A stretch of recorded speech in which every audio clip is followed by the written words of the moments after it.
Okay, folks, we're going to go right to questions, and this is only going to be 15 minutes. So we've got to get 3 other coaches in here, and we're going to do one and done in terms of the questions. Any kind of follow-up just needs to be on that topic for clarification.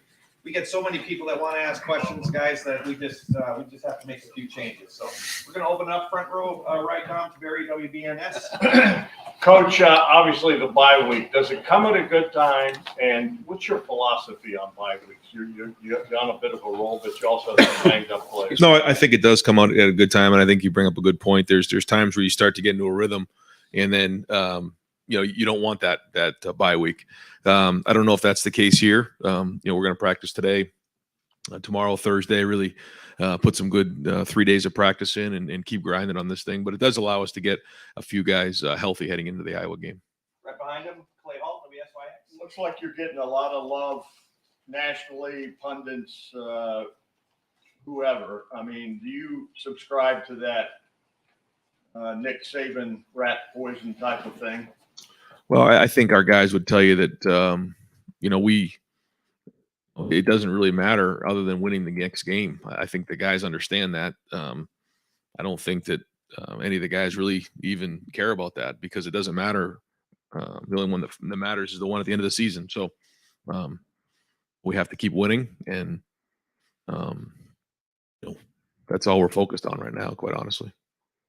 All right, Austin Ward, Rivals 97.1. Ryan, what's the structure for practice this week? And outside of getting healthy, what would you like to accomplish? Yeah, we're gonna practice today, tomorrow, Thursday, and then do our +1 like we typically do going coming off of a bye week. So we want to, as a staff, look at what we've done, look at where we're headed, evaluate everybody in the program, and kind of see things we've done well and enhance those, but things that we need to improve on.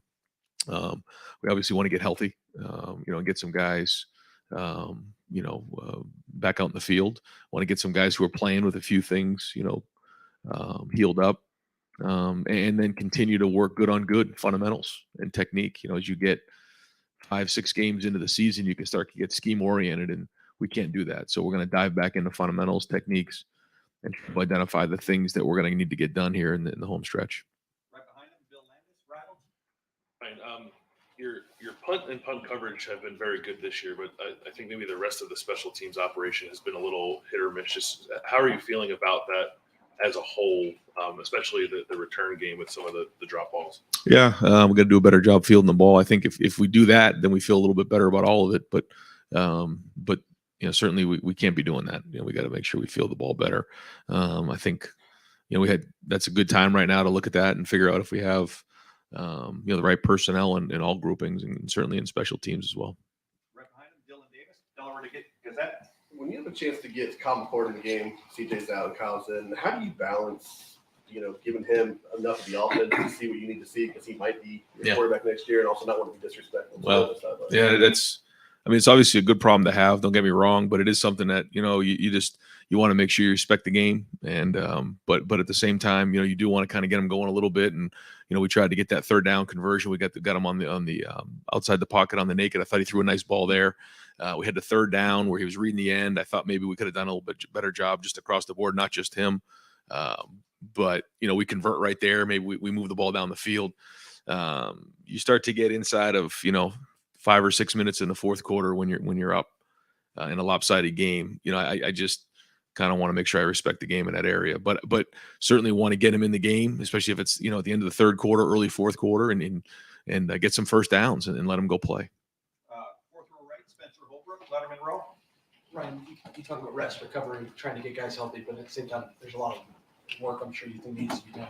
You look at their cornerback position. Yeah. Is this the perfect time for them to really get some work in and try to improve their game? Yeah. Yeah, when you're identifying in all three phases what needs to improve, the things we've done well, the things we need to improve on, I don't think it's any mystery that one of the things we got to do is finish some plays out at corner. We're right there. We haven't quite finished some of them. I did think Denzel played better in this game, probably his best game to date, so that was good. Didn't get the ball, thrown his way a ton, but I thought he played his best game. You can say, well, they made a nice catch, but we make some nice catches too. That's college football now. Guys are making pretty high end catches, so we got to learn to finish. especially one-on-one situations, because we know that's going to keep coming our way until we can prove that that we can. So that'll be a huge emphasis this week. Right next door, Cameron T. Robinson, the athletic.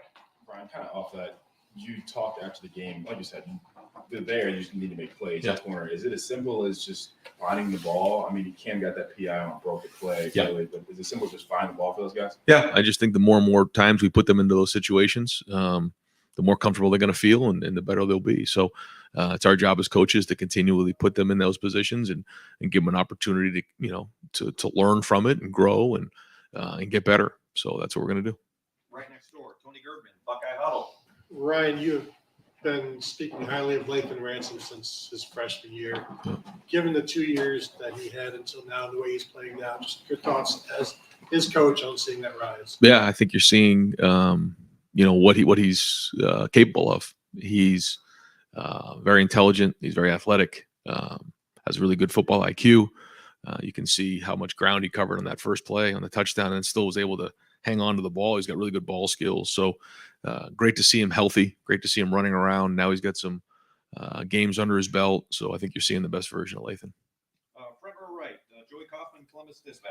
Ryan, before last week's game, you mentioned Jordan Hancock, somebody you're hopeful to get back after the bye. If he is able to come back second half of the season, what kind of impact can he have? What did you see throughout the offseason? What sort of role do you envision for him? Well, he's, we were hoping going into the season he'd be battling for a starting position. So I guess that wouldn't really change coming off of an injury, but he's got to get back on the field and prove that, he's just got to start out by getting some games under his belt, and then we can kind of go from there. But we'll be better if he's in the lineup and, start off by providing some depth and then go from there. Front row middle, Dave Biddle, 24/7 Sports.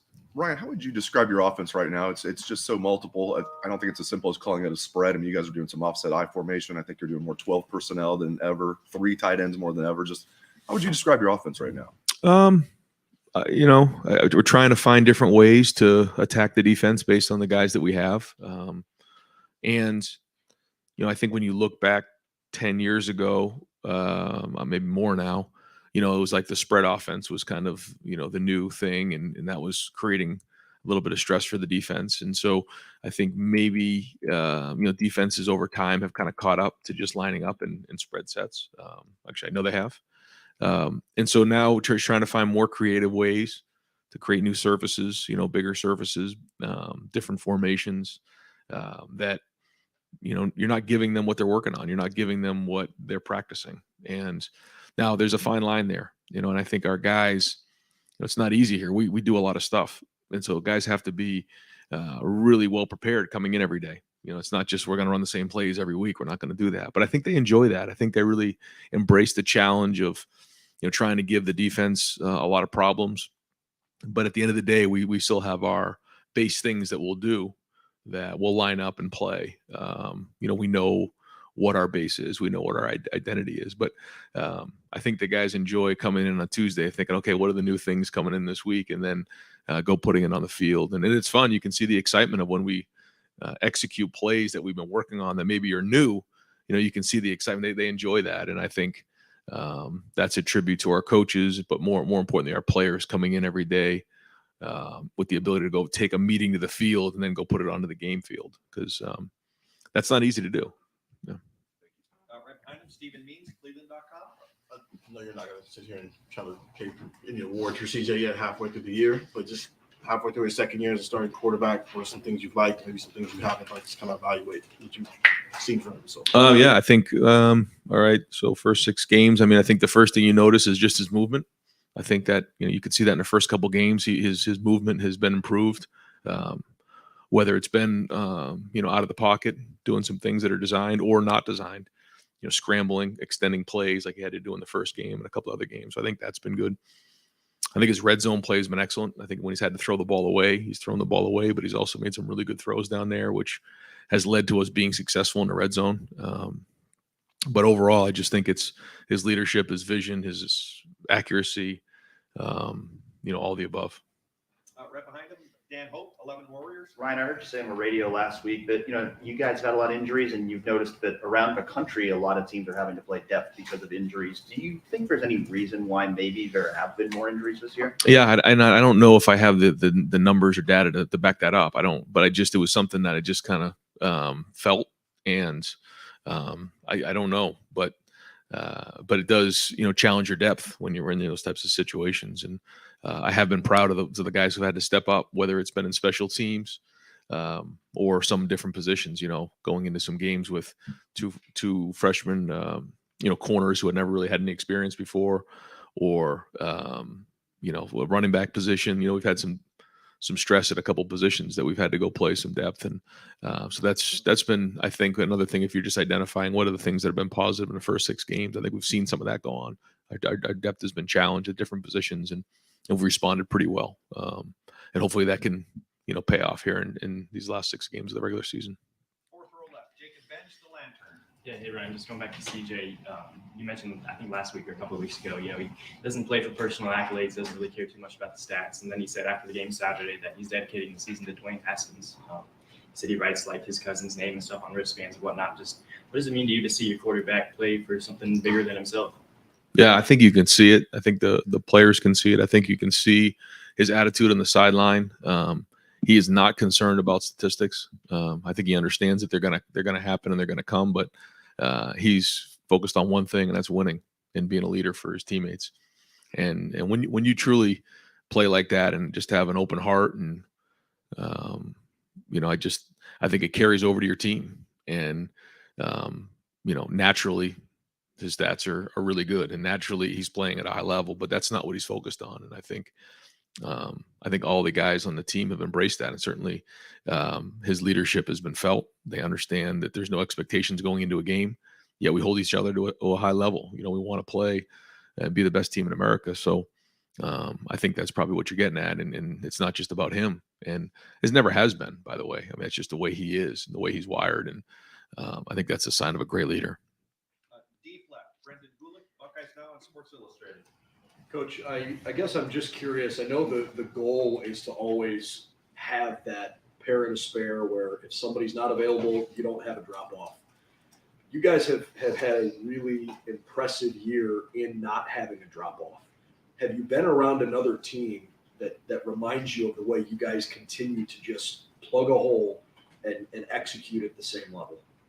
I don't know. I haven't really thought about that, but I think one of the things that happened last year was we had so many younger guys play. So when you look at our roster right now, I mean, we have some juniors and seniors, but we also have some sophomores that are very experienced, because there was quite a few freshmen who played last season, where the year before that wasn't the case. So, there was some struggles last year. There was some growing pains. I mean, it wasn't easy. It was difficult at times, but I think now you're seeing some of that experience and some of the things we worked through in the growing pains last year starting to pay off, because these guys played, and there were so many first times last season. So now they're not. So when you're playing guys and putting them in the game, even though they may be sophomores or even some of the juniors, I mean, they played a lot of football. So the depth has been strong, and it comes down to leadership too. JK and Jair, and they have to step in in Wisconsin, and they hadn't had that experience. But I think the guys around them, Ronnie Hickman and Tommy Eichenberg, and some of the guys who have played before, they put their arm around them and say, we're going to figure this thing out together. I think that's important too. And I think that's the leadership that you need when you're working through an entire season. So I think it's probably a combination of all those things. Fourth row middle, Andy Anders, Buckeye Sports Bulletin. Yes, Ryan. So obviously, a big narrative coming into this year was being able to run the ball when you needed to on short yardage plays that the defense knows you're going to run the ball. You guys faced a 4th and 1 fairly early in this game while it was still a contest and converted. What made that play successful in as much detail as you can? It looked like there might have been a check to the line. And then how did that set up the touchdown pass to Julian Fleming that immediately followed? Yeah, I mean, you never know how things are going to go. And that was one that I guess we had the quarter change. There's a timeout. I forget exactly, but there was a long time pondering over that one, because, you go down one road, you say, okay, if we get this and we go down the field and score, it turns into a 2-score game. You don't get it. they get the ball in plus territory. And I think at the time it was 21-13. So you just kind of go back and forth in your mind. And, I know how that goes. If you go for it on 4th and 1, you get it. Great call. If you don't, what are you doing? So it's all about the execution. So then the conversation became, do we feel like we have a good play that we can run against the defense that we're expecting? And we thought we did. We thought we got ourselves into the right play there. And I think it was the next play we scored the touchdown on. So, I mean, those are the swing moments of a game that you got to have, those game altering plays, those gap plays that you got to be able to respond. And we did. And so then the whole game changes from there. At least that whole half did. And so that's something we're going to bring up in the meeting today when we talk about the game. Right next door, Pat Murphy, 24/7 Sports. Ryan, you guys have talked about the balance at running back, and we've talked about it a lot. But when you have guys that can go off the way that they have individually, how do you work with those guys to? I know they're selfless and they don't mind giving up carries, but they also I assume want to be on the field as much as possible. How does that dynamic work with them, especially after they both have back-to-back big games? Well, I think that it's just unique. I think we've talked about this for a while, but they understand that they need each other, and they both, I don't think, are surprised when the other one's in there that they run so well, and I think they make each other better. So I thought, Dallin came in and did a nice job when he was in there. I thought when we had an opportunity to get Xavier Johnson involved, we handed the ball to Emeka. We found different ways too to spread a couple carries around, which I think is good for the offense and healthy. But yeah, when you have Mayan and Trey both in there together, that they have a couple different running styles as well, so that keeps the defense on its heels. And maybe even having a couple packages where they're both in there. So once we get them healthy, that opens up a lot of doors for us. Front row middle, Bill Rabinowitz, Columbus Dispatch. Right, I know injury timetables are hard to predict anyway, and not your favorite topic. But what's your level of confidence that for the Iowa game you're going to get some of your key guys back? I mean, Mayan, Jackson, whoever else. Yeah, I mean, going into today's meeting, going through the injury report, really for a bunch of those guys, it was the expectations that they're going to play for the Iowa game. Now, they still have to come along and they have to have a good week and all that, but that's the goal right now is to get them. Get them healthy this week and have a full week of practice next week, and those guys are ready to roll for Iowa. And other guys that are long-term injuries that they're just not going to be back this year. Yeah, there are some, like Mitchell Melton and Evan Pryor. Yeah, we're still hoping to get Cam Babb at some point. Probably not for the Iowa game, but we're hoping to get him back at some point this season. If there's anybody else, then we'll get with Jerry and try to figure out who's that. Yeah. Well, we still might be able to get him back yet later on. So I think that right now, yeah, that's probably the long term. And if there's any updates on that, we'll let you know. But right now, the rest of the guys we're expecting to have for the Iowa game, it'll be kind of based on how this week goes. Yeah. Over here to the right, Tim May podcast, Letterman Row. Ryan, like what Dave Biddle asked you a while ago about the diversity of this offense and stuff, and like you said about the excitement of guys coming in on Tuesday, what's new? You and your staff, do you ever also think about how much you're overloading the defensive coordinator for the next week or the next week who are watching that video? How much does that kind of come into play a little bit in a almost diabolical way? Well, yeah, I mean, sure. No, I think the more things that we can put on film, the more ways we can attack defenses, then the more stress we put on them. And I think that's the balance of like what's too much where you can't execute anything. What's too simple where teams can just tee off and see, okay, this is this set, there's the back right there, and here comes this, So that's the balance you try to find. But when you have players, obviously you have the talent that our guys have, but have the football IQ to be able to take a play and put it on a field at a high level, like we saw this past week, man, that opens up a lot of options for us. And we're just blessed to have such great players, and the ability to process high levels of information. They're intent every week to have something fresh. I mean, yeah, more than one. Yeah. Got time for two more. Second row, Doug Reese, Cleveland.com. I'm trying to think how to explain this. So you've been asked about Kyle McCord and trying to figure out how to play him at end of games a couple times. Sure. The backup's always one play away. It's a little more front of mind. Alabama just had to play a whole game with his backup quarterback. How much do live game reps in a blowout help a backup quarterback? How important are they in development compared to practice and everything else?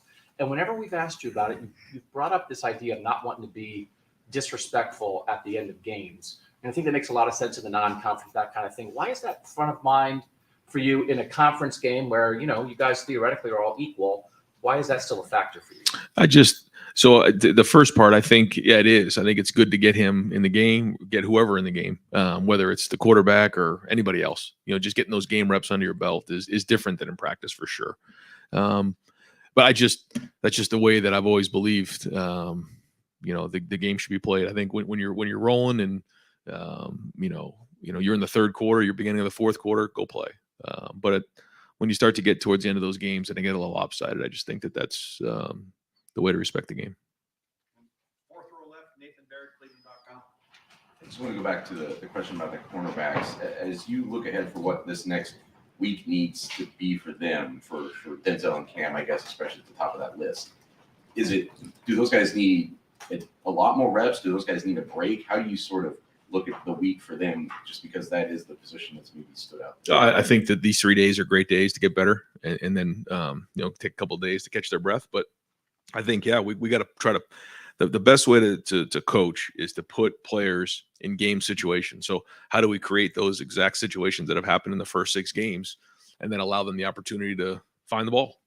Simple as that. It's not really complicated. But without doing it so much that we blow their doors off. We got to make sure that we're keeping them healthy. But that's it. We just have to try to find a way to simulate the game and make it harder, make practice harder than the game, so that when they get there, they're ready to make that play.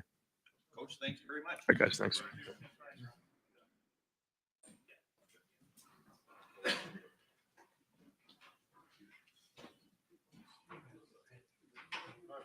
All right, folks, we're going to open up the floor for Coach Jim Knowles. We'll go fourth row left, Nathan Barrett, Cleveland.com. I'll just follow up with the same question I asked Brian, I guess, in some ways. But as you look at that cornerback position, what do you feel like this defense needs to accomplish during this week, heading into another week of game? Is there something specific about this week that you can do to help Denzel and Cam and those other guys just raise that level of play? Yeah, Coach mentioned it. You want to make practice as game-like as possible. We have the best receiving core in the country. So you have to balance. And that's what Coach Day does a great job of, balance how many reps to get. We'd like as many reps as possible. I mean, I would, but there's got to be a limit, because you want to avoid injury and all that too. But creating as many competitive situations as we can for those guys so that they can get better. But ultimately their production on game day is my responsibility, right? So if we're taking shots at that position, I have to look at myself too and say, well, are we showing our hand too much? Am I giving those guys every chance to be successful through disguise and coverage variation? So, that's my responsibility, and something we'll look at hard over the bye week. Deep right field, Spencer Holbrook, Letterman Row. Jim, when you look at the way that your defensive line is playing, how much can they continue to help when the cornerbacks are kind of going through, I guess, in the back half of the year? It seems like if you have a better defensive line, obviously that it helps the corners out, but the way they're playing right now just seems like a different level. Yeah, so I say coverage and rush. They defense responds working together. So it's a group effort, and our front is productive and strong and attacking and confident, and that helps the coverage. And it's all working together, right? It's my job to make sure that quarterback holds the ball for that extra split second. So that he can't be decisive about the coverage that we're in, and that leads to more production up front, and it's better for everybody. But as much as we can keep those guys going and fresh and attacking the line of scrimmage and the quarterback, our coverage will continue to be better. Fourth row right, Cameron T. Robinson, The Athletic. Jim, kind of off that, with how good the defensive line has played, I mean, I think because as you said, you were able to rush for a decent amount and still get pressure. How does that change kind of your mentality as a play caller? Decide, oh, I want to blitz here, disguise a blitz, or play coverage with how well the safeties and linebackers are playing this year? Yeah, it's everything, right? If you're creating pressure without bringing extra guys into the mix, then it gives you a lot more options in terms of the coverage and looks and things that you're able to do at the line of scrimmage, pre-snap and post-snap. So as the competition gets more intense, we need to be able to have the ability to bring pressure, to add guys into the rush. And you've seen it a little bit, but we have a much larger arsenal, I guess, than we have displayed, because our front is doing a great job of getting that pressure on the quarterback without bringing extra guys. Right next door, Tony Gervin, Buckeye Huddle. Jim, I think a lot of college safeties would just be getting back now from a broken leg in the Rose Bowl. Given how Lathan Ransom has played to this point, how surprised are you that he's done so well, and just how well is he playing right now? Yeah, I mean, everything that Lathan does on the field is a bonus in my mind, because we did not have, from the time I arrived, I didn't have him out there, and he just shows up. He's the guy that jumps off the video. He's the guy that during the game, as I'm watching it from my vantage point, shows up in all the right places, and he's decisive. So credit to him, and he loves to play football, and I think for a guy to come back from that significant injury is really a good story to tell. Right in front of him, Doug Lesmerises, Cleveland.com. Jim, what is your process when deciding how many reps a guy is going to get in the game? Between the position coach, yourself, maybe even Ryan is involved in that. How do you work that out, and sort of who has the greatest say there? And then whenever you're maybe thinking about starting somebody new at a position, how serious of a decision is that? Is it just, hey, the guy who can help us win the most is who's going to play? Or is there any hesitation of maybe taking a guy out of the starting lineup and putting somebody new in? I think it's always you have to know your players, and if a guy's battling for a position and it's back and forth and not that much needs to be said. Those kind of battles, they happen, one guy's on the rise, just playing better. But I think if it's a drastic change, you have to make sure that, we do, that the players are aware of it, the parents, the whole group, everybody, from Coach Day on down. We're very sensitive to that, to make sure that, because guys put a lot of work into this life that they lead. So it's our job to be up front with them. So different situations, right? I mean, if it's a close battle back and forth week to week, not much needs to be said.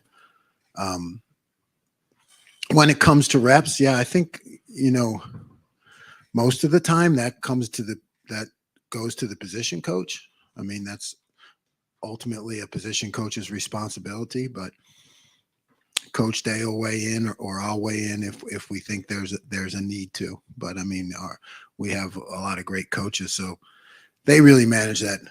When you create a group of these guys are game ready, that's these guys are game ready, and that's what we talk about. Who's game ready? Once a guy is deemed game ready, then really it becomes up to the position coach how they rotate him back and forth.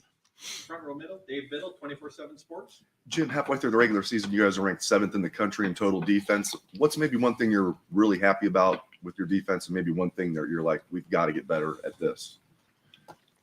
Yeah, I'm pleased with where we're at in the run game.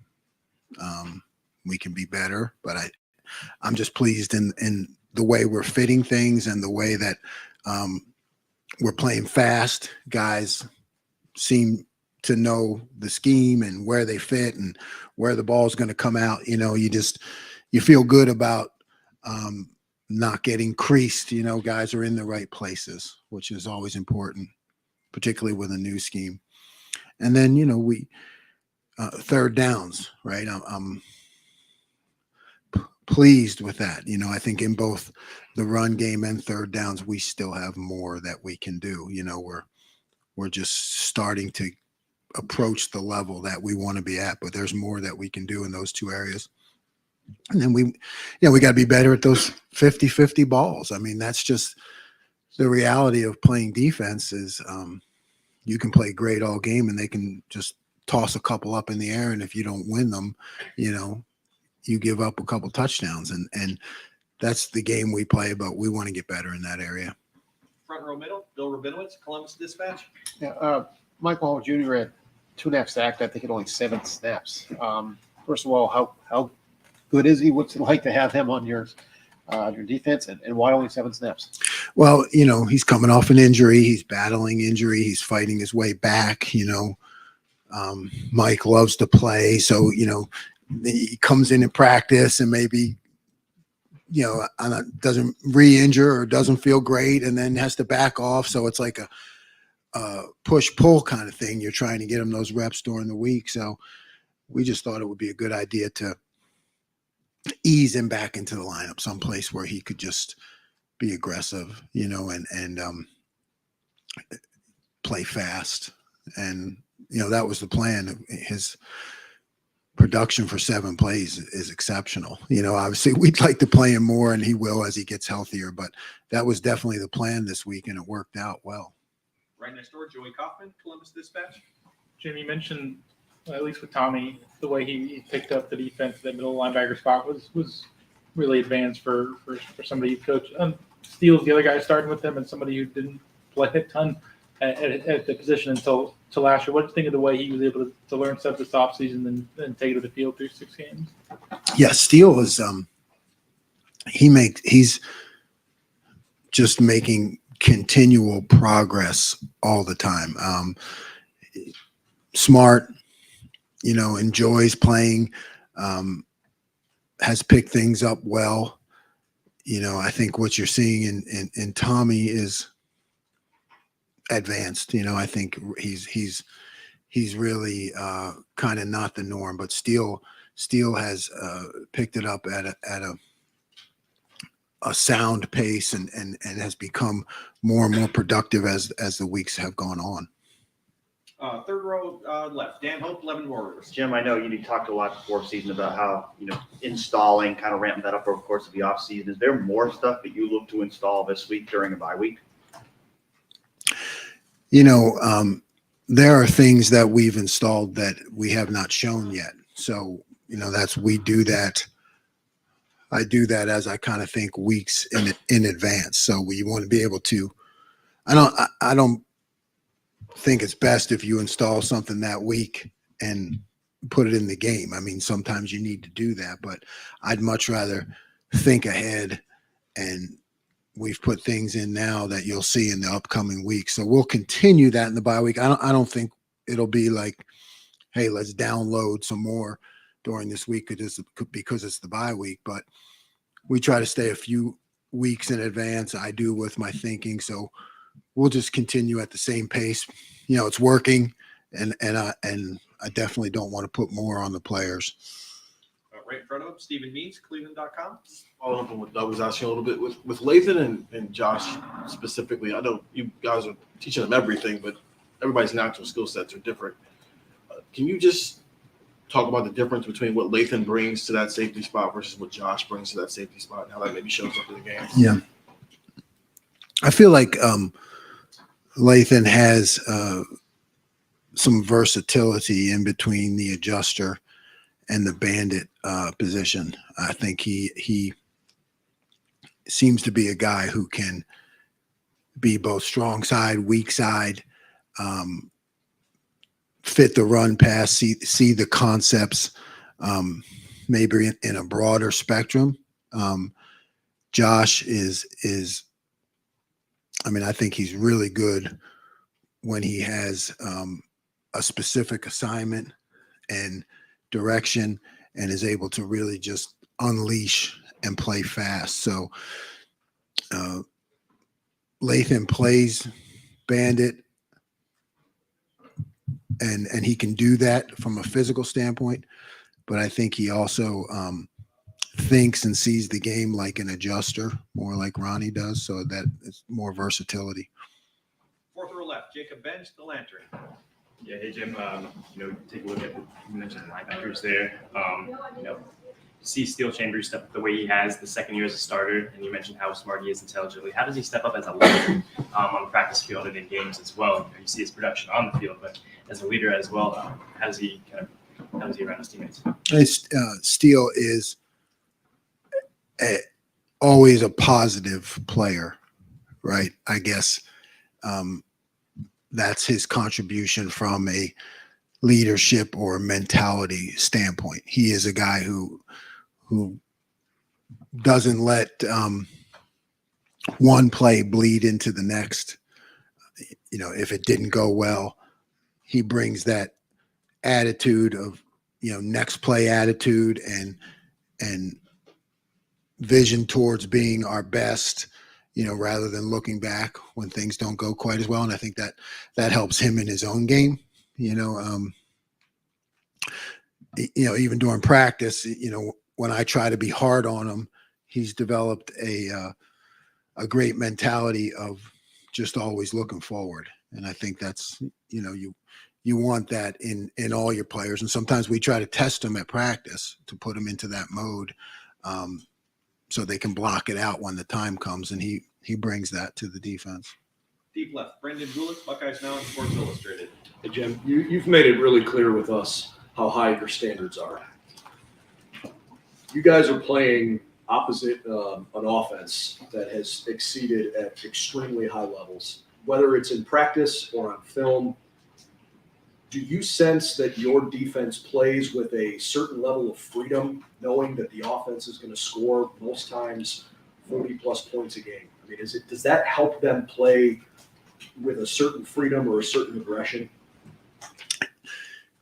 It's tough for me to answer. I mean, it'd be a good question for them, for our players, because I've never talked to them about that, because I kind of, it's my job to push the opposite. It's my job to prepare them. We talk about making a stop on that play, on that series, no matter what the score is. And I have to drive that point home, for when and if there's a time where it becomes more competitive. I don't think that's something that a defense can just turn on all of a sudden and say, oh, we're in a close game. We better pick it up. I don't think that's the way you create great defense. So I'm on them all the time, regardless of the score. But it'd be a good question for them. I would think if I was a player, it certainly helps, because our offense does so well. But I try to get them to just think about that series, no matter what the score is.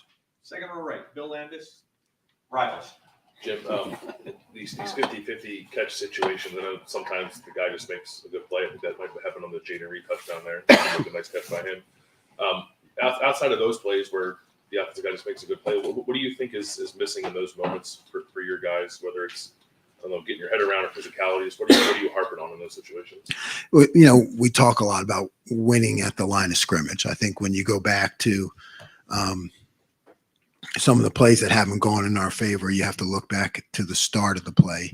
And if we're in press coverage, and to make sure that we're throwing our best punch at the line of scrimmage, because that helps the route down the road. And then, it's all about where are you at on the field? What's your, inside, outside, close to the sideline, close to the hash mark. There are all kinds of coaching points that you can give. And, it comes down to fitting what the player does best with the techniques. There are a lot of techniques, and our coaches are on top of all of them. But you have to kind of melt what's best for the player combined with the technique. And, also the play call. Like I said, people, you can talk about not making the play on the 50-50 ball, but I have to say, you guys don't have to if you don't want to, but I have to say, hey, why is this guy incurring so many shots, right? I mean,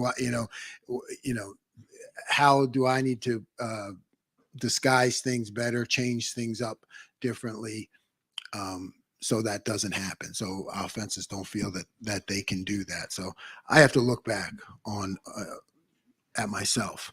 So it's not just that split second at the top of the route. You know, it's football. There's a lot that goes into it, and practicing, and winning at the beginning of the play, throwing punches, and then the play call, and what's the quarterback seeing, what's the offensive coordinator seeing.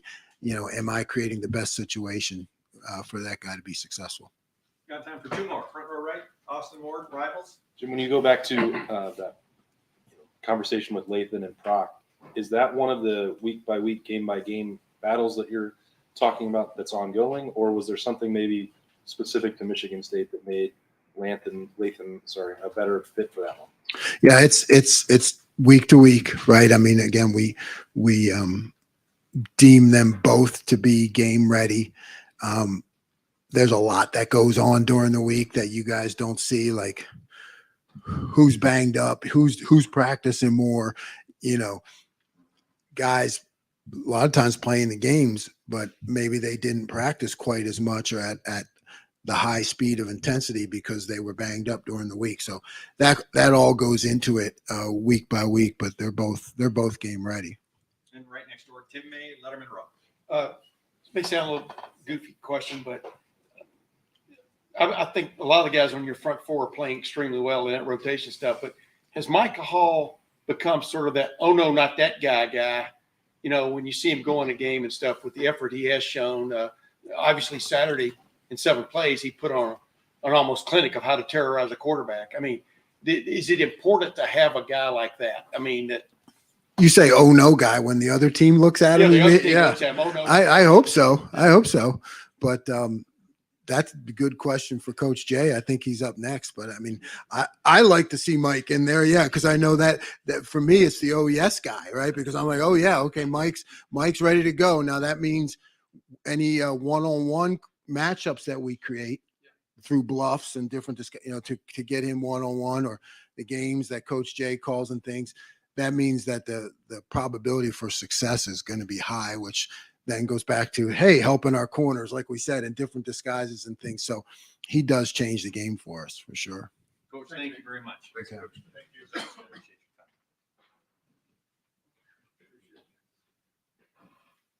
Thanks, Coach. All right, we'll open up the floor for Coach Johnson, 4th row, middle. Mike Hall. Everybody hands for Mike Hall. Andy Anders, Buckeye Sports Bulletin. So yes, this question is about my call.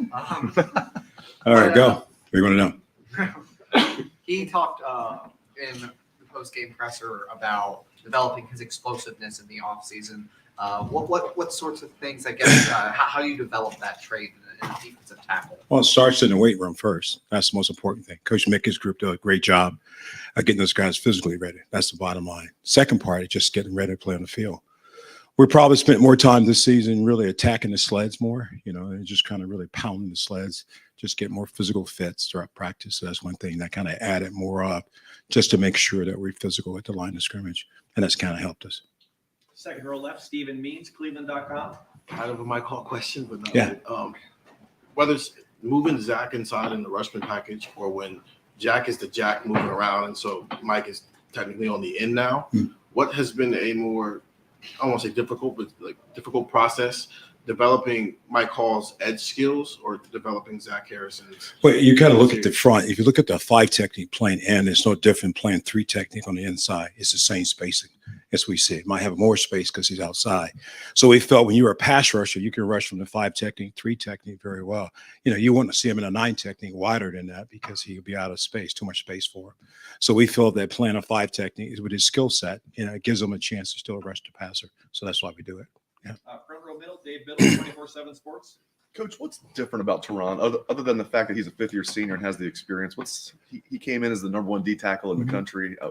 He seems to be playing at that level now. Just what are your thoughts about what's different about him? I think he came in early, had some injuries. He got set back. Those things set him back. And I thought from the spring on, he kind of really dedicated himself to really make sure he's in great shape. He's in great shape, 305, and that's where he wants to be. But he's playing at a very high level. And he's a great leader on the front four for us. He knows everybody's position. He can get them lined up. And that's the thing. I think he's doing a great job. And the leadership skills he brings to us is pretty good too.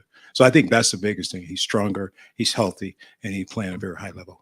Right next door, Bill Rabinowitz, Columbus Dispatch. Yeah, I noticed at the end of the game, Caden Curry made a play where he kind of like jumped or leaped and made a tackle. I mean, what have you seen from him? I mean, does he kind of jump out to you the way that he sometimes does? I said to him, Caden Curry is a football player. Put him on the field, and he'll find a way to make a play. And that's what I saw him do in high school. I mean, you just watch him play in high school. He's just all over the field. And that's the kind of player he is. And so as we continue to move forward the next 6 weeks, hopefully get a chance to give him more reps and kind of get him a chance to do some things on the field. But I like him a lot, the fact that what he brings to the table. Fourth row right, Cameron Teague Robinson, the Athletic. Larry, just this defensive line, it seems like there's a different person every time making a big play. Obviously, Mike had a big play, had a big game, but I mean, Zach Harrison had a good game. I mean, I think JT's probably 3 holes away from 3 sacks the other day. What is the dynamic like with this defensive line that they don't really care who wins, and they know that if each of them do their job, this defensive line is going to be pretty solid? I mean, I think that's the key. You think you said it all. I think, first of all, you got to realize who we are as the Rushmen. We don't care who gets the credit as long as we're all playing hard, and that's the bottom line. And that's something we sell in the room. Let's play as a group, let's play as a unit, and we're all successful when everybody has one play. So Mike Hall had great plays, but it celebrates everybody. You go watch the plays, you see a guy that got blocked, guy got free, and then Mike is making a play. And I think that's the testament to the players themselves, understanding exactly what the Rushmen mean, playing together as one. That one pack is what I call it. Right next door, Tony Gerben, Buckeye Huddle. Larry? When you guys are charting after the game, GAs or whatever, do you guys keep track of holds and who gets held in terms of the defensive lineman? Who gets what? Who gets held by the offensive line? Not much necessarily. We watch and cut it up, put it on a videotape. You can't you send it to the officials, right? You can't send it to the officials. But yeah, we watch it and just see it. Just the kind of guys know it. It's frustrating for our guys. I know it is. Just try to keep them. It's part of the game. We just got to keep pressing away, and that's what we try to sell. But yeah, so we have a lock of all those plays. Yeah. If I say that JT is leading the team and being held, would you agree with that? Where would you put him on the standings? Oh, he's getting some extra credits. I think there's some extra attention, as would say, for some reason. But that's part of it, though, right? It really is. And you look at the game, look at the play, and you worry about the defensive end. So you start tripling, you start doubling, and when you start doing that, you turn somebody and loose one-on-one, and that's why the matchup's pretty good for us. Before, you'd have one defensive end who was really good, and you might have another guy, then they double, you got nothing. So now when you decide to chip both ends, you turn 2 guys loose on the inside one-on-one. Maybe the center slide to one guy, but you leave one guy one-on-one, and we count on that one-on-one to win for us. Deep left, Brendan Gulick, BuckeyesNow on Sports Illustrated. Hey, Coach, thanks for spending some time with us. I want to ask you just about hand fighting. Who in your group do you think is really excelling at shedding offensive linemen because they're really good with their hands? I think Teron does a great job. Teron does a really great job of getting off blocks real fast. If you watch Zach and study Zach does a good job in the run game for us. He really physical in the run game, big, long guy, can get his pads on it. Certainly, Jack Sawyer does a great job in the run game. So I think the guys are doing a good job using their hands and escaping off blocks. That's the biggest thing is when you're getting blocked, it's getting off blocks. And that's just something we practice every day, working on getting off football, getting off blocks also. Far left, Nathan Barrett, Cleveland.com. You guys were a little reticent to give us a lot of details about Jack and what was going to happen there coming into the season for obvious reasons. But looking back on that now, the 8 months from the Rose Bowl to the start of the year, how much did you have to teach Jack Sawyer about that spot and just how you feel like he's progressed in that spot and what is still on the table for him in the second half? There's still a lot on the table that we still haven't done yet in the Jack package. So we have to teach him. Him and Javante has been our 2 guys that we've been training for the Jack, and that's why you see Javante goes in and we train him for a Jack position. But they also have to learn how to play defensive end. And so it's kind of like double duty. So you got to be careful how much we put on this plate because he's got to play 2 positions, even though they sing similar, but they have different techniques to go around. So progressively, we're moved forward in it. But we still have some things that we need to do, that we can do, I should say, in the Jack package. Yep. Front row right, Joey Coffey, Columbus Dispatch. Larry, is there any sort of frame of reference for what Mike Hall did on Saturday to have 2.5 sacks in like 7 snaps every red play with a more efficient game? Okay, so let's break down Mike Hall. All right. So Mike Hall has been injured. He was hurt, and so the game plan was to limit his reps just so we can get him through the bye week and get him healthy. And so we decided that maybe we just rush him on the third down package, just trying to give him a chance to get on the field and keep his skill set going. So that's what happens. So on third down, he goes to the field to rush, and then rushman package. And he got the one-on-one, and that's what you want. You want to get one-on-one. You double Teron or double somebody else. You can let somebody go free. And I thought Mike did a great job with the rush. We twisted a little bit to try to change it, try to create matchups. So that's why he had 8 plays, 2.5 sacks when you go on the field, because he was fresh. He didn't play 30, 35 plays in that time frame, but that was the game plan going in. It was a surprise to everybody, but we wanted to keep him fresh and healthy and going into the next 6 weeks. And we thought that's the best way to handle it for this game. Had it changed, somebody got hurt, he might have played 40 plays, but it didn't happen. So very fortunate we got him out of the game without getting there and re-injuring himself. And then now we can move forward. Right next door, Tim. Yeah. Well, now you've answered the Mike Hall thing. I wanted to ask you this. You have a unique perspective here. You were on this staff so many more years before Jim Knowles showed up. What is the biggest difference you've seen on this defense compared to a year ago? Not asking you to maybe cast aspersions, but what do you see that you really like about the way this whole defense is playing, Larry? It's a different philosophy, first of all. It's a totally different philosophy than anything I've been a part of as defensive staff.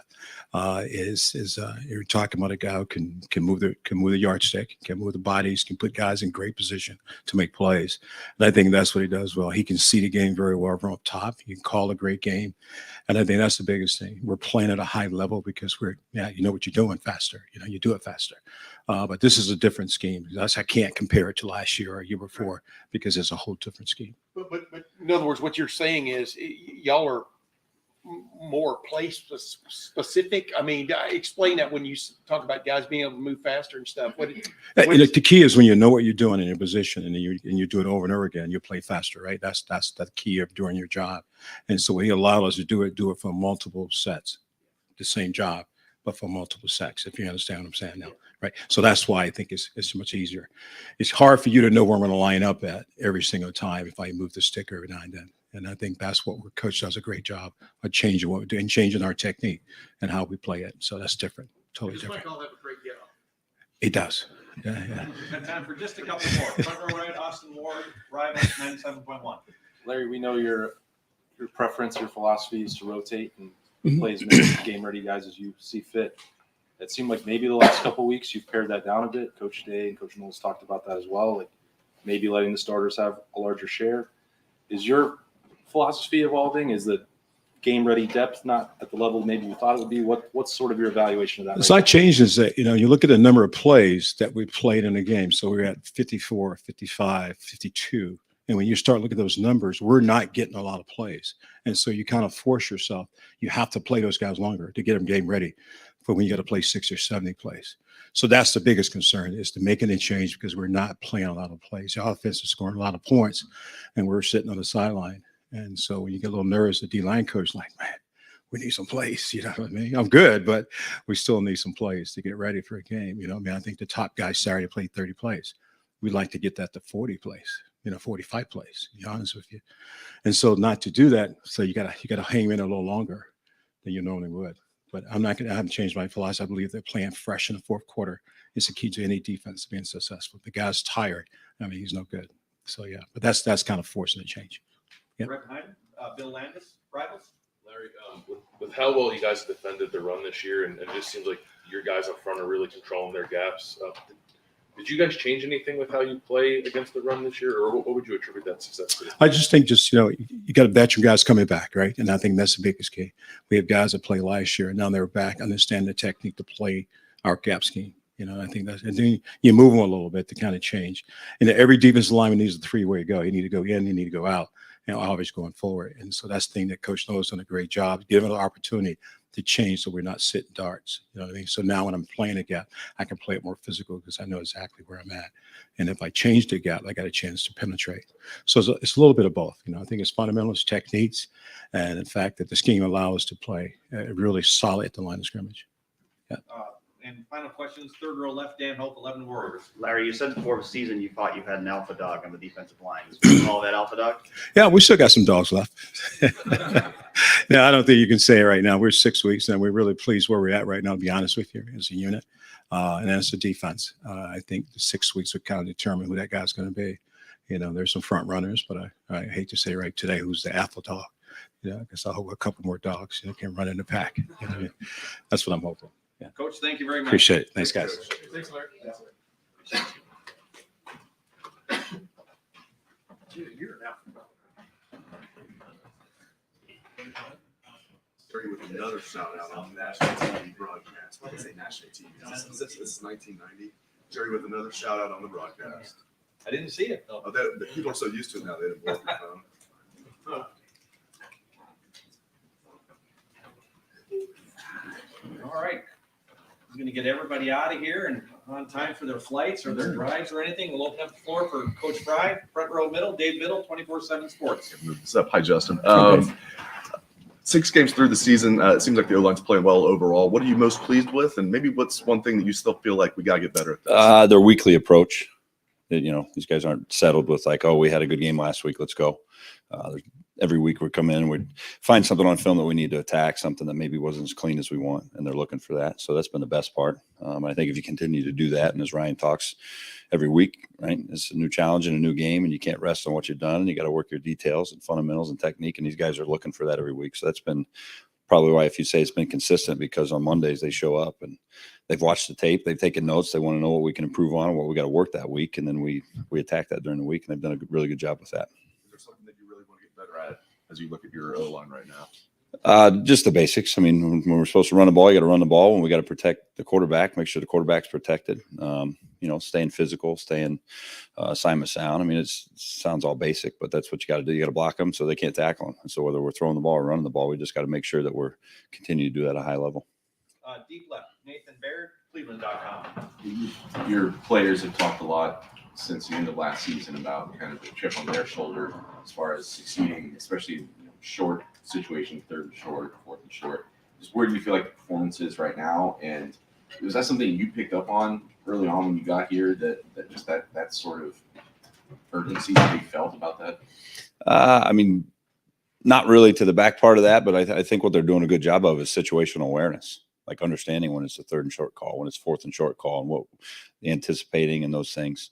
I think these guys are just growing every week. And like I said, once again, the information of why we're calling what we're calling, when we call it, what to look for. They've continued to grow in that area. So the situational awareness, I think, has helped those guys a lot. Whereas it's just not another play, whether it be an inside zone, an outside zone, a quick game, a slide protection. But when we're calling it, what area of the field, what the situation on the clock is, they've done a really good job of kind of registering that, which has helped. Fourth row middle, Andy Anders, Buckeye Sports Bulletin. Yeah, I just wanted to follow up what you said there. So situational awareness. What changes as an offensive lineman then, blocking for a third and short play versus blocking for a 1st and 10 play when you're running the ball? Just the understanding what the defense can maybe bring to you. Pad level, urgency, gap control. Understanding a P and 10 or a 1st and 10 may look a little different than a 3rd and 1 or a 3rd and 2. And so you may tighten up a technique. You may have a different call that carries in that situation. And it's just reps. I mean, it's with all those guys. I mean, you look across the board. I mean, we've said it 100 times. Paris is now playing the tackle. So he's gotten more reps under his belt. DeJuan's now a 2nd-year full-time starter. He's seen some more of those looks. So, I sound like a broken record all the time when I talk, but they haven't gotten incrementally stronger or faster. The game is starting to slow down because they can register those little things that will help them play at a high level. And they're really starting to do that. And like I said, that's week in and week out. They next week they come in and it's not, all right, we played this team last week. It's the same. It's, coach, what's the answer? What are we looking for here? Because they really want to be bit into that. It seems like a lot of the big chunk runs have come on that outside zone look where, it's maybe DeJuan and Paris kind of stringing out a run or collapsing a line to create a hole. Is there something in their skill set that helps facilitate that? I mean, I can't really speak to that. Maybe we're doing that now, going back right now. You get a good chance in the bye week to look at what you've done well, what you haven't done well. Maybe there's some things that you think you've done really well statistically, or quality control is good, but have you executed those well, or is the defense misfit? I think for our guys, though, yeah, our tackles, they're big and athletic, right? So if we can put them in the best situations to run off the ball and have whether they're double teaming or they're man blocking guys. But once again, it's just, who do you have and how do you block them? And we just got to keep pressing that and week in and week out. And like I said, this just goes back to the kids. I mean, I haven't taken a snap in, thank God, in 16, 17 years, right? This is all these guys putting all the work in, and just, it's our job as coaches to try to put them in the best situation to do that. And, it helps when you have big, strong, athletic guys. You have guys that are craving the answers to the test before they take the test, those types of things. So I think all of those build the confidence so that when the play is called, they go out and make the play when their number's called. Right next door, Pat Murphy, 24/7 Sports. Coach Day's talked a lot about your kind of vision that's wider than just the offensive line. And I assume that comes from your time at UCLA and what you were doing there. How have you seen that maybe help your offensive linemen learn the game more than just, okay, I need to block this guy in front of me? I think just probably the teaching component of how much do I need to give those guys on a certain play. Like we're not going to ask, Matt Jones to know the rotation of the coverage to the boundary and those things, right? So I think as a staff, just as we talk, once again, it's just putting the guys in the best situation where we can attack the defensive structure that week, and then breaking it down kind of into the Cliff Notes version, or the, as we say, trimming the fat a lot with our guys.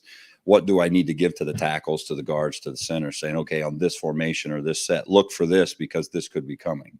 So I think just the funneling of the information, probably helps. But I've always really tried to do that. The longer you do coach and get around and been able to be in the pass game and the throw game and skill guys and big guys, I think it's more of a, that recipe of like, what does it need here? Need a little extra sugar, a little extra salt, whatever that is, and just knowing what to give those guys so that they can go play really fast and really physical and really hard. Back at the wall, Jeremy Birmingham, Rivals. Justin, when you guys are in practice, who are the defensive linemen that come in and regularly give you the biggest fits? And, is there something that you are getting out of practice that you guys maybe aren't getting in games just in this first half of this season? Well, Ryan does a really good job structuring the practice, especially during the week. Like you get some good on good reps, or you get those 1 versus 2s where the speed of the game is important. I've been places before and in our past where you get to scout worn down or laid in, and you kind of get into a little bit of malaise, and all of a sudden the speed of the game jumps on you. So, all of the guys, for the tackles, the guards, the centers, having to block our defensive line, an inside drill and good on good matchups and those things we do. They're just putting really good reps in the bank so that they can draw back on those for the speed of the game. But right now, Larry's doing an unbelievable job of same deal. He's coaching really good players with good technique and good fundamentals, and then the good players are going and making those plays. Hold JT as much as the opposition does? No, we never hold. I don't. Yeah, we don't coach holding. Deep right, Spencer Holbrook, Letterman. Justin, I asked you in May about Paris and his first start. Excuse me. Like to say, I don't think he's given up a sack in his career at Ohio State. Are you ever amazed at that stat? And do you see things from him that you wanted to see when we talked in the spring? Have you seen those things from him to make you think, yeah, he's an elite offensive tackle? Yeah, his skill set he's the same as we started, back with Dave in the beginning. Like every week, he's challenging himself to be better, to do things. He's going to see the things that he didn't do as well on tape the week before, and then, I've got my plan of attack for what it is, knowing twofold that that's what needs to be done. And secondly, he's going to hit me up like, hey, coach, I was down a little bit on this. What drills can we do this week to create that or clean that up? So, yeah, I think he's playing really good ball right now. And every week that's our job to make sure he plays better and better and better. Once again, he's got a really high skill set. So that's just our job as coaches, and then my job to make sure that he plays that way by giving him the right technique, the right fundamentals, the right schemes. And then on Saturdays, they go let loose and they go play that way, because when you're big and strong and fast and you play that way, then you're not going to get beat a lot, right? And when you do make those mistakes, it's not, oh, something's wrong in the cosmic universe, or it's, why did that happen? Was my first step wrong? Was the identification wrong? Was it the back end of a block? And so kind of just cleaning up the issues that you have there, and then make sure you're not repeating those offenses, and he's been into all that. That's his whole world. As he's watched the tape, he's taken notes. He's got questions as to why something didn't go, why it was, or, hey, I made this call. Was that right? Because here's why I thought that. And then he's just continued to grow that way. As much fun coaching him as you sound like you do right now? I love coaching all these guys because of that. You show up and it's not a chore and it's not a task. Like, that's your job as a coach, to improve your guys. But when they're craving it as much as you are, then it's a ton of fun. Second row right, Bill Landis, Rivals. Justin, Ryan, a couple times this year has described the run game as well targeted, and I'm wondering what that means for your guys up front when he says that, and how much of an emphasis that's been for you guys this year. It's a weekly process because the structures, it's twofold. You see structures week in and week out that they put on tape, and then everybody's going to try to throw something at you to throw you a curveball. And so you got to give the kids tools to, if there is a look that might be a little different than what you've seen, how do we make sure we're still, blocking the 6 or the 7 or the 5 guys we're targeted to? And that comes through film study, that comes through the tip sheets, that comes through walkthroughs. And our guys, I mean, we go all the way through the end of the week by Thursday and Friday where they're really feeling comfortable about all the looks that they could see because you don't know what you're going to get. But I mean, that's ultimately what you're striving for because, as I said before too, like, who do you have and how do you block them? It all starts that way. Ryan says it all the time, especially to young guys. If you don't know who you're supposed to block, then how can you have any success, right? And that sounds so simple and so elementary, but that's the starting point. And so for us, we've got to make sure that we understand what front we're facing, who the identification is, and then what technique do you use to block who you have. And we just harp on that because you're timed to task of, once again, really good players playing really hard and really fast. Well, if we block the right guys and we leave the safety for the backs, then the backs run over the safety.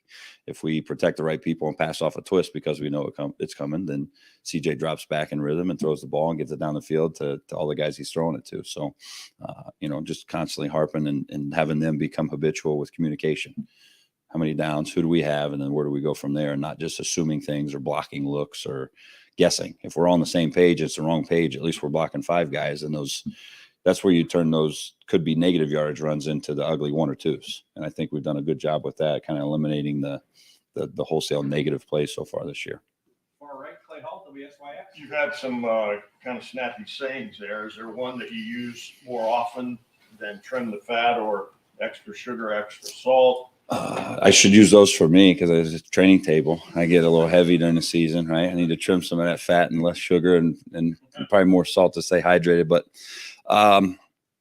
you got to give guys things to latch on to in teaching, like just overall humans learning like groups of 3 and things of 3, right? So with that, I mean, trimming the fat, that's when the kid starts talking. Well, I thought I saw this, so I was thinking this, and well, you all played the game. Like, you don't have time to stand at the line of scrimmage and think those 9 things.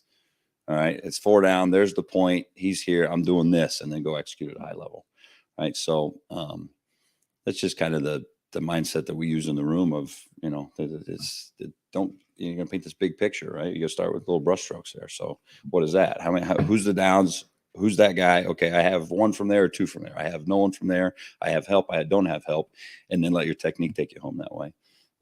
And just really have, I'm not smart enough to do it any other way. I got to be systematic for myself so that when they ask questions on the sidelines or they come over and say, Coach, that backer bumped out to here, I can draw it up and say, okay, we're going to go to this. And then they grasp onto it. And it's not, well, maybe we'll try this. And because then they're looking at you like, well, shit, if he don't know, then maybe I shouldn't be doing this. Right. So, and that's the message delivered to them. But yeah, probably there's a few things in there that I have, but they've just become so habitual to us in our room that's common language to us.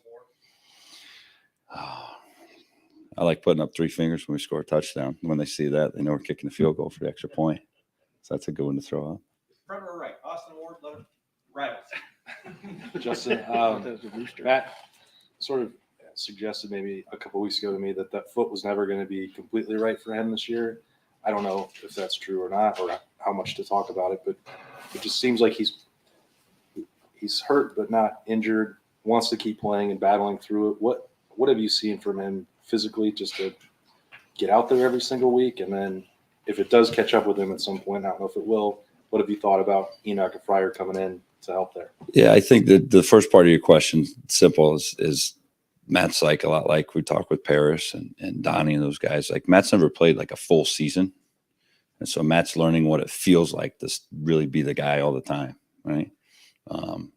I've told all those guys, the minute you play major college football, you're never going to wake up in the morning feeling great ever again. You're going to crack your ankles or your wrist or your elbow or something because it's the nature of the position, right? So I think more than that, he's just learning that's kind of what the game is. It's not hampered him at all. I mean, he's playing really well.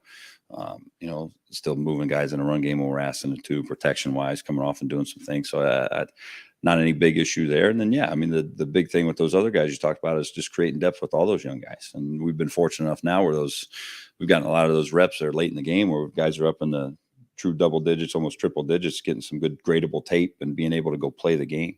And so you're always trying to, whether it be in practice reps or one-on-one pass rush versus Larry's guys, where you're trying to build that depth so that if the next guy up mentality happens, that guy's going to go in and continue to help you win the game. I mean, Enoch's done that twice for us already this year. I mean, when in the Notre Dame game, Matt got, I think his shoe popped off when he got rolled up on and he couldn't go. And Enoch goes in on a critical situation and we run a GT counter and he pulls and kicks the guy out and we rush it for 10, 12 yards in the red zone. And then he runs off the field. So being ready to make your play when your number's called. I mean, that goes back to, some of the sayings, Clay, we're talking about here, like that's competitive excellence. That's the definition of it on film. He did it again this week. Same deal. Matty's shoe popped off, and all of a sudden he's running off holding the shoe. Enoch goes in, and we slide to the right, pick up a twist game, and we hit Mecca for a touchdown. So, staying ready and being ready. He's done a really good job with that, and just continuing to play and build because you never know when your number is going to get called. Just stop wearing that gigantic shoe. Yeah, you might be onto something there. Right next door, Tim May, let him roll. You just touched on what I want to ask you about. You also said you think y'all are doing a good job of this, but the games that they're playing up front defensively, y'all have seem to be doing a pretty good job of quick awareness, et cetera. I mean, I know that comes from reps and teaching and stuff, but you still got to react right now of what's going on, right? How that group is doing it. I mean, Saturday was I thought a clinic in some respects on that. Maybe I'm wrong. Oh, thank you for that. Yeah, we'll put that on this guy's list too. They did a good job. We saw some movement, some stuff. That goes back to what Berm was saying though too. I think of like as you build those reps with those guys and then the comfort, right? So then now at practice, we're practicing against Jack and Zach and JT and inside and trying to block Mike Hall and these guys. And Jerron's played a lot of balls, so big, strong-handed guys. So you're getting some reps on top that maybe not on film, but you still can touch a little bit so that if it does show up. And so for us in line play, what is that? Yeah, if you can move some stunts and some movements up front on top of just lining up in an over or under front, we're able to do that now with our guys because they've got banked reps and they understand the speed of the game and they have some of those things. So it's not flashing on them for the first time and then you're drawing it up saying, oh, right? Maybe you haven't drawn that exact twist game up, but they're a custom twist because it's hard to block. Like I said, you got JT and Jack Sawyer all of a sudden mugging up there in practice, and you're working on a twist game against full speed guys that way. It makes it a little easier to handle it on Saturday. You can have a big guy and you can teach power and you can demand physical play and stuff, but it looks like this front relishes lining up and just knocking somebody back. I mean, you understand what I'm saying? Mm-hmm. Where would you rate them in that realm? Because one of the things, obviously, Ryan wanted to get fixed was the physical aspect, in some games from last year to now. But how would you rate this line on that realm right now? I mean, we rate it every week, and so the toughness and the finish, and we grade plus blocks versus knockdowns and things, and we've graded well every week. But you have to. That's kind of in the realm of toughness itself. Like you have to bring that every week. You don't play tough one week and then forever you're a tough team. Like when your number's called, you got to make the play. Like toughness for me Saturday was 4th and short at the -40. And we made the call. The guys executed the call. And then the next play, we go down and we score a 50-some yard pass play. So that's toughness in itself, as opposed to maybe mauling a guy all the time or breaking a guy's back over a pile and those things. But it's a week by week thing that you just, once again, you got to hamper. If you don't see it on tape and you see a guy pull the parachute or stop early, you got to tell him about it, right? If you see a guy that does it well, then you got to highlight that and say, we need more of this and here's why. And then they feed off of that so that it doesn't become something that they're looking for in a situation of like, oh, I have to do this now, but it starts kind of becoming habitual for those guys. So, week by week, that's how you judge it. And circling back to the beginning of it, you have to start there. You can't just put a stamp on it and say, well, now we're tough, right? Because we did X, Y, and Z. You got to do it every week. Right behind him, Doug Lamreese, Cleveland.com. When you guys are in your offensive game planning meetings each week, just what are the ideas like in there? What's Ryan like in there leading the show? What's it like with everybody collaborating? Just can you describe that your first year here? What's it been like? Have you seen the movie The Hangover? When he's coming down the escalator and there's pi times radius squared, and all of a sudden there's all these ideas and stuff that start flowing. No, That's a bad joke. So yeah. So I would say just it's fun because we all see through the same lenses and we all speak the same language. So it's from a staff starting point. Like we know what our guys are good at, the skill sets that they're good at, and how do we find those plays to get them into, whether that be formationally, whether that be personnel grouping. Those are all things that week in and week out, doesn't matter who you're playing, you got to kind of, vet through those things. And then as you start, once again, we use again, trimming the fat and going through of, they're all good plays. Like you're never going to put up a play on the board and be like, this is a crap play. Let's run this, right? They're all good. But if you get spread too thin or you're too heavy one way, that's not good. So we just do a good job of, like I said, looking through the lenses of, all right, what are we good at? How do we need to attack this coverage? How do we need to attack this formation? And then what is good within that based on the skill set of what our guys can do. And then you just kind of piece it together that way. And then as you go through the week, the kids are heavily involved in it too. I mean, you present, we like this and this, and all of a sudden, Luke Whippler may come back like, hey, coach, I really feel good about doing this block on this one versus this. Is that something we can look at? And then you say, yeah, we can adjust that. Or, you know what, that's too difficult. It's too much thought process and let's take it out because it's, time to task that way. So, but that's a weekly deal based on who you're playing and the defensive structure and, who's in the game plan, who's playing, who's not playing. Those are all things that we have to look through. But it's fun. Early in the week, it's a lot of fun because you're watching a lot of ball, you're watching a lot of tape, you're getting a better feel for what's coming at you, and then you try to attack yourself early in the week in practice so that by Saturday, the guys can go out and execute those plays. Guys, we're not going to be able to get through everyone, but we'll go a few more. Front row, middle. Bill Rabinowitz, Columbus Dispatch. Yeah, Justin, speaking of Luke, he said one of the things he likes about you is the way that you've been able to tailor coaching to each individual player, not just the position, the skill set, personality. You just got here, this year. Can you describe the challenge of doing that, and what was your kind of strategy for doing that? Challenge in positive connotation, I would say, because that's what, once again, in coaching, that's what you're supposed to do. Just early on, getting a feel. You got to find a common ground for each kid and who they are, what they're about, what pushes them, how do they react to certain situations or certain things, and then ultimately just coaching those guys. So as we've alluded to a couple of times, like so that at 4th and 1 at the 50-yard line, everybody does their job, right? If the left tackle and the center needed hot pink tip sheets because that's why they see it better, and the right guard needs 72 walkthrough reps, and the right tackle needs yelled at this many times or fired up on this, whatever you have to do to get those guys to do their job, that is your job as a coach, right? Because as I said, like I haven't taken a snap in a long time, and the ones that I did back in the day at the end they were pretty rough anyway, so it's probably a good thing, right? So, but that's the fun challenge in coaching is understanding your guys, coaching your guys, getting them to go maximize themselves, and then when they have success, like you feel good about that because you've helped them do what they want to go do, right? And that sounds super cheesy, but that's just a fact. That's why college football is fun still that way because. Big, strong. DeJuan Jones walks through the door frame and he's huge, but he's still just a 21-year-old guy. He's still just a young man learning and growing. And Paris, and all these guys, they do all this stuff. Matt Jones is a 5th-year guy. You say, oh, he's an old veteran. He's 22 years old, right? 23 years old. Like he got a lot left to him. So finding the ways to help those guys maximize themselves, but ultimately for us to win the games, that's the fun challenge in it, Bill. Third row left, Dan Hope, 11 Warriors. Justin, you guys have done a lot of different things in the run game this year that Ohio State wasn't doing last year. What has your role been in kind of helping bring some of those ideas to the table in the run game? Well, it's not so much me. It just goes back to what we talked about before, like game planning. Like I think the skill set of the guys that we have and what we can do, and we're able to do at a high level, you try to find those year in and year out, right?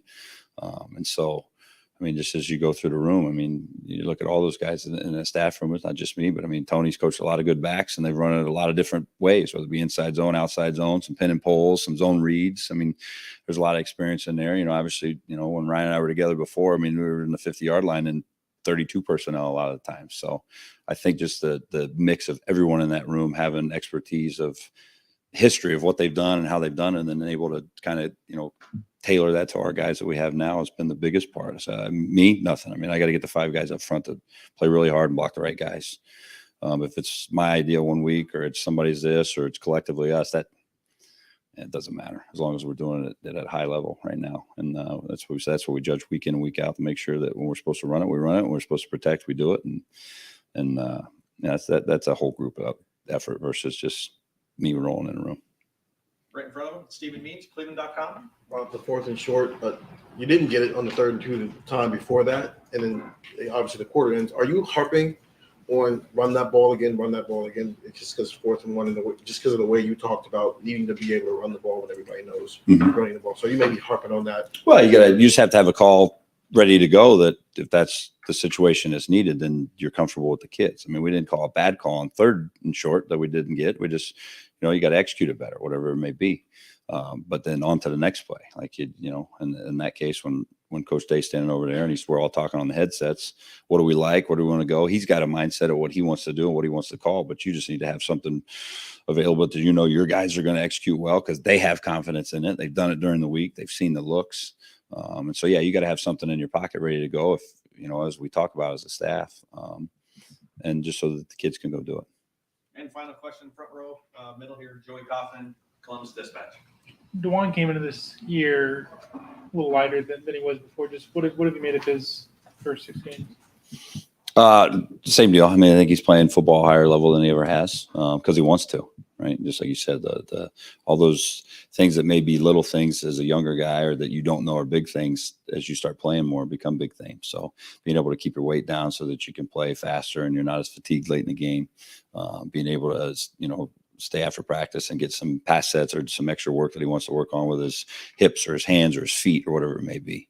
The run drills in practice. I think just the drills and the work as you grow up and you mature and you start seeing the big picture become more important. Not that they weren't before, but the understanding of why am I doing this rep? And then the application of this rep in an individual drill or versus the defensive line and where does that apply to a game? I think the maturity, that part of it where he sees that or he'll ask, hey, coach, can I get one more of these? Because I'm not comfortable on the back side of this or front side of this. I want to get that. So I'd say he's getting better every week and playing good ball every week because he wants to and it's important to him and he's training that way. And that's a really good workman's mindset to have as you go through a season, because a lot of guys will all of a sudden it gets hard and you get into it and then you want to plateau a little bit or you don't know the challenges and get a little fatigued. Whereas these guys right now, they understand we got to incrementally get a little better every week, in the technique and the physicality and the toughness and all those things, because that's when you can really separate yourself from a lot of other teams that maybe start to plateau or lose some guys to injury that you can double separate because you're continuing to get better and they've stopped, right? So your rate's going up as fast as it is on top of separating yourself even more from teams that maybe can't sustain that. Coach, thank you very much. Awesome. Thanks, guys. Appreciate it.